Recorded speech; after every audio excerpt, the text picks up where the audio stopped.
নমস্কার বন্ধুরা, cook with শিখা রান্নাঘরে আপনাদের সবাইকে স্বাগত জানাই। আজ আমি চিচিঙ্গার একটি রেসিপি শেয়ার করব। তার জন্য আমি এখানে দুটো বড় সাইজের চিচিঙ্গা নিয়েছি। এবার আমি একটা ছুরি দিয়ে চিচিঙ্গার গাটাকে এইভাবে করে চেঁচে খোসাগুলো ছাড়িয়ে নেব। চিচিঙ্গার এই রেসিপিটা আমি করে থাকি, গরম ভাতে খেতে কিন্তু অসাধারণ লাগে, তাই আমি আপনাদের সাথে আজ রেসিপিটি শেয়ার করছি। আশা করছি আপনাদেরও খুবই ভালো লাগবে।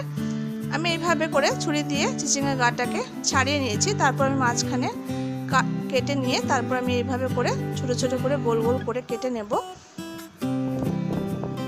আপনারা চাইলে চিচিঙ্গাটা বটি দিয়েও কেটে নিতে পারেন, তবে ছুরি দিয়ে চিচিঙ্গার গা ছাড়াতে খোসাগুলো সুবিধা, খুব তাড়াতাড়ি হয়ে যায়।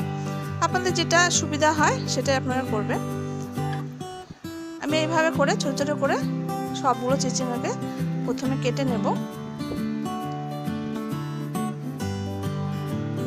এরপর আমি এইভাবে করে মাঝখানটা কেটে দুভাগ করে আমি ছোট ছোট পিস করে নিয়ে নেব। চিচিঙ্গার আরও একটা রেসিপি আমার চ্যানেলে আপলোড করা আছে, আপনারা চাইলে ওটা দেখে নিতে পারেন। সবগুলো চিচিঙ্গা আমি এইভাবে করে ছোট ছোট করে কেটে নিয়েছি। এরপর একটা কড়াই আমি 2 টেবিল স্পুন মতো সরষের তেল আমি গরম করে নিয়েছি। তারপর তেলটা গরম হয়ে গেলে আমি এখানে 1 টিস্পুন মতো কালো জিরে আর আমি 4 থেকে 5টা চেরা কাঁচা লঙ্কা দিয়ে দিলাম। যখন ফোড়নের গন্ধ ছাড়বে তখন আমি এই কেটে রাখা চিচিঙ্গাগুলোকে দিয়ে দেব। চিচিঙ্গাগুলো আমি খুব ভালো করে কেটে ধুয়ে নিয়েছি।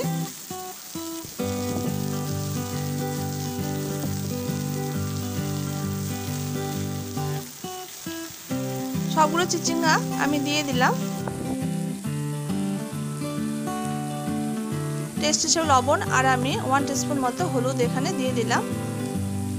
দিয়ে আমি একটু 2-3 মিনিট নাড়াচাড়া করে হাই ফ্লেমে একটু ভেজে নেব।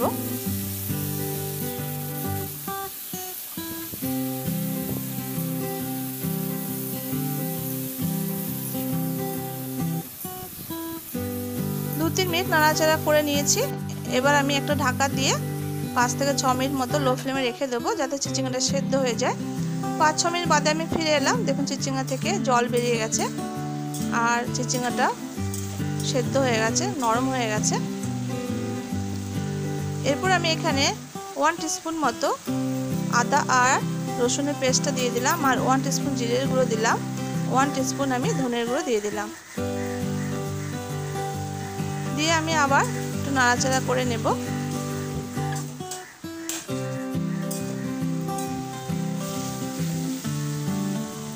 চিচিঙ্গাগুলো দেখুন খুব ভালো করে আমার সেদ্ধ হয়ে গেছে। এরপর আমি এটাকে নাড়াচাড়া করে নিয়েছি। তারপর আমি এখানে 1 টিস্পুন মতো আমি এখানে চিনি দিয়ে দিলাম। চিনিটা দিলে ভালো লাগবে খেতে, মিষ্টি মিষ্টি। তারপর আমি আবার একটু নাড়াচাড়া করে দিলাম। এরপর আমি এখানে 1 টিস্পুন মতো সর্ষে বাটা দিয়ে দিলাম আর আমি 1 কাপ মতো কুড়িয়ে রাখা নারকেলটা দিয়ে দিলাম। সর্ষে আর নারকেলটা দিয়ে আমি খুব ভালো করে নাড়াচাড়া করে নেব। এই রেসিপিতে একটু আমি জল ইউজ করবো না, একটু নাড়াচাড়া করে আমাদেরকে শুকনো মতো করে নিতে হবে। আর এই গরম ভাতে এরকম শুকনো শুকনো মেখে খেতে কিন্তু অসাধারণ লাগে। এইভাবে আপনারা একবার ট্রাই করে দেখবেন, খুবই ভালো হয় খেতে। তৈরি করে নিলাম চিচিঙ্গার এক অভিনব রেসিপি। আশা করছি আপনাদের খুবই ভালো লাগবে। আমার আজকের রেসিপি কেমন লাগলো তা অবশ্যই জানাবেন। যদি ভালো লাগে লাইক ও শেয়ার ও চ্যানেলটি সাবস্ক্রাইব করতে ভুলবেন না যেন। দেখা হচ্ছে পরবর্তী রেসিপিতে। ততক্ষণের জন্য সবাই ভালো থাকবেন, সুস্থ থাকবেন। নমস্কার।